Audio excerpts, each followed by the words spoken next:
Mimosa is going to be one of the best healers in the game. First of all, because they don't make many healers, but second of all, just because she is really busted and will remain a very good PvP option even to this day on JP 6 months later. Within 6 months of units, Mimosa is still able to contend alongside some other day 1 units, but she really shines out, especially between the season 1 units, especially over time. So let's talk about her. She's a healer with res, which is her big thing, and it's why she's so broken. And the main way you use a res healer is that basically you either she's either going to be sacrificed, or someone else dies and then she reses that person who dies, and then GG, right? They're still gonna live. So that's basically, it's very strong because she's either bait or keeping someone alive. It's really good. So let's get into her skills. Skill 1 is going to be giving HP recovery equal to 120% of her own magic attack, which means you do want to build her with M attack up to 180%, which is very strong. And then it's going to have a chance to grant an SP +1 to the person you healed. The SP buff is honestly one of the best things. Sometimes I've used her in Guild Boss, which you're gonna get months down the line, but in Guild Boss, getting that SP +1 does help accelerate things, so it's very good. Now the skill 2 does increase everyone's HP, or heals everyone by 140 up to 120 up to 200, which is very good. 200%, you're almost getting that full heal, right? And then it gives 1 turn buff duration to the designated target, so the person you click on, that's the person who gets the buff, no one else, only that person. If you have the skill page, it becomes for 2 turns, and I think it also adds the damage resistance. No, everyone, they already have increased damage resistance level 2, and this doesn't change that. So the damage resistance is also very good. What it's going to be doing, if we check here, it's going to make it so that you have a higher chance to block hits, and if you block hits, you're going to be reducing damage up to 30%. Then the ultimate is going to be healing you basically a full heal. It goes from 180% up to 280%, which is very strong. And what makes it even better is that she has increased defense level 2, which is going to increase everyone's defense on the ult, except for the person you res, which is the person that you choose. So you have to click on the target to res them. If ever you use Mimosa and you're like, wait, why am I not resing the target? It's because you forgot to click on the target you want to res. So it's going to show like a big thing, like this little icon right here to res the target, and then it's going to bring them back to 30%, and if you have the LR passive, 50%. And then her combo honestly is pretty good if you're using it with her and you don't need to use the ult anymore. This is more of a late game thing to really fasten up the pace. Applies level 5 attack, and then increases, or has a chance to increase the SP by 1 up to 2 if you have it at level 5.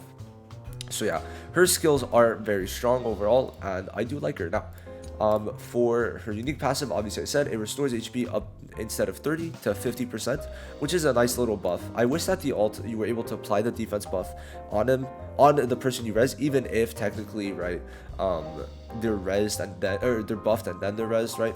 Now the dupe passive, should you dupe out Mimosa, her 2 dupe is going to be reducing the damage by 10%, so that's the furthest you should be going. Dupe 5 does increase her speed by 6, which brings her up to 101 speed, which is very good, but overall the dupe passive is not that good. All it adds is the SP +1 buff, right? But it's only when attacking, and the only attack skill you have is this, and Wales have confirmed that you do not get the SP on the skill 2 or ult. But if you wanted to dupe her out for her speed, I could see why you would do that. You also do get some extra magic attack, which is going to let you heal more. So I could see the discussion for getting her max duped, but if you're getting it for the passive, do not. If you're planning on using her for the long game, sure, but you got to realize Charmy is coming out in season 2, which is in 16 days, I think. So you got to realize Charmy, you're going to want to get her.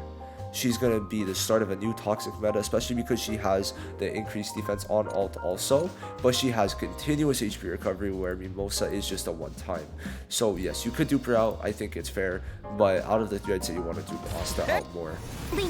So now let's talk about skill pages.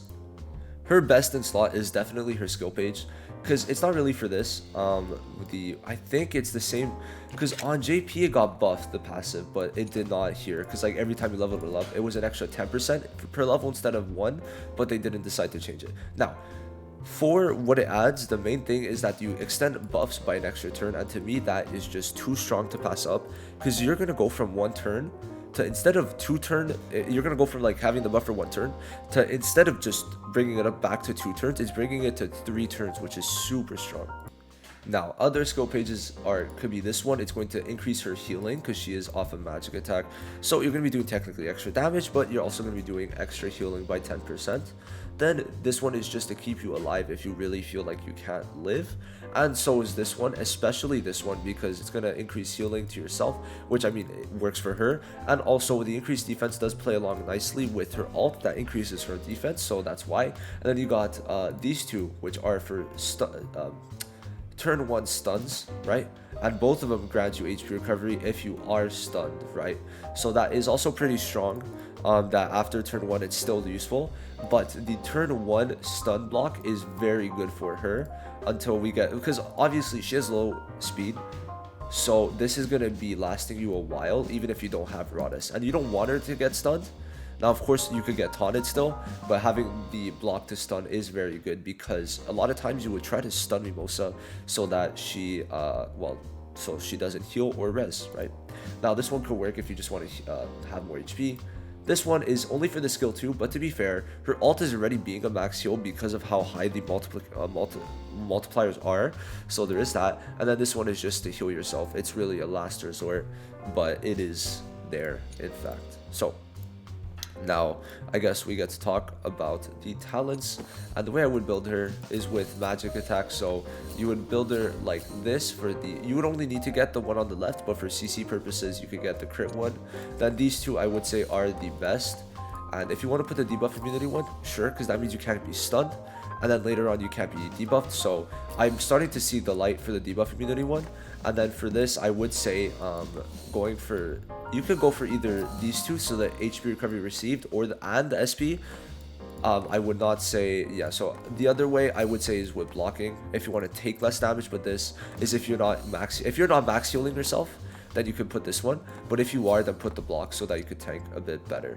So that's it for that. Now for the gear, the way you want to build her, I have no gear on her, but let me put it from Charmy, is a full magic attack that you can see right here. You're going to want to have 3 sets of full magic attack and defense if you feel like you're not tanking enough. I would recommend putting 1 or 2 defense pieces on Mimosa so that she's able to tank, especially when you consider that if she has higher defense, the ult having the increased defense is going to scale much higher, so that is good.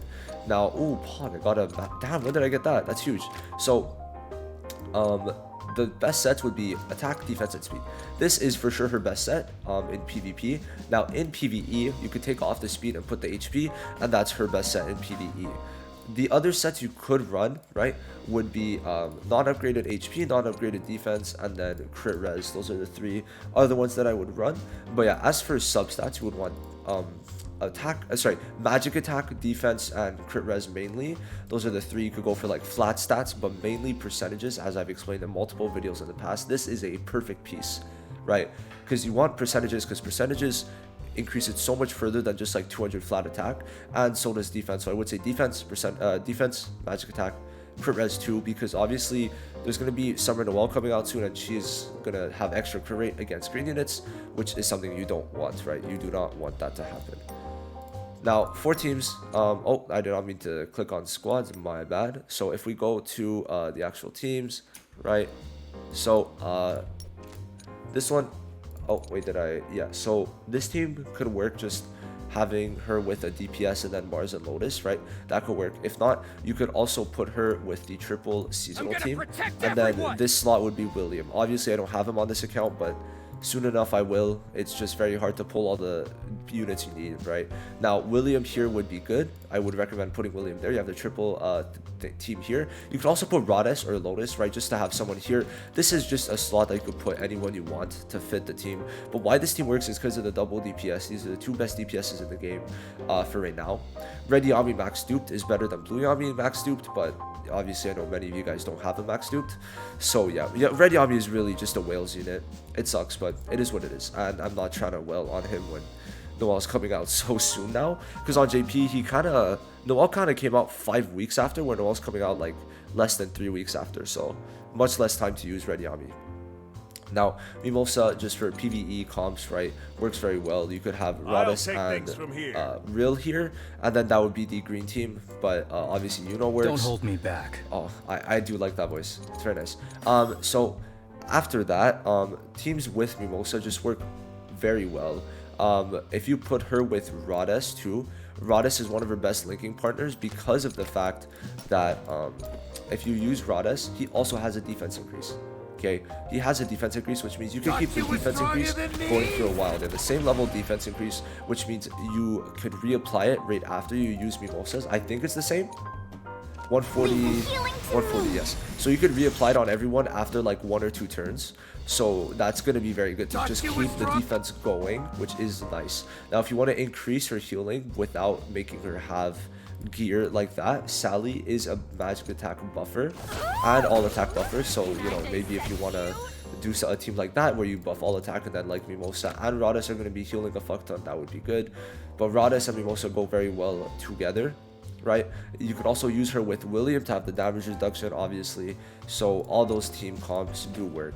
But Mimosa is a just overall brilliant unit. Very well crafted, very annoying, and yeah, I'm very pissed that on JP I pulled their skill page like 5 times because the actual passive sucks, but the extra buff turn is just super clutch. So yeah, peace.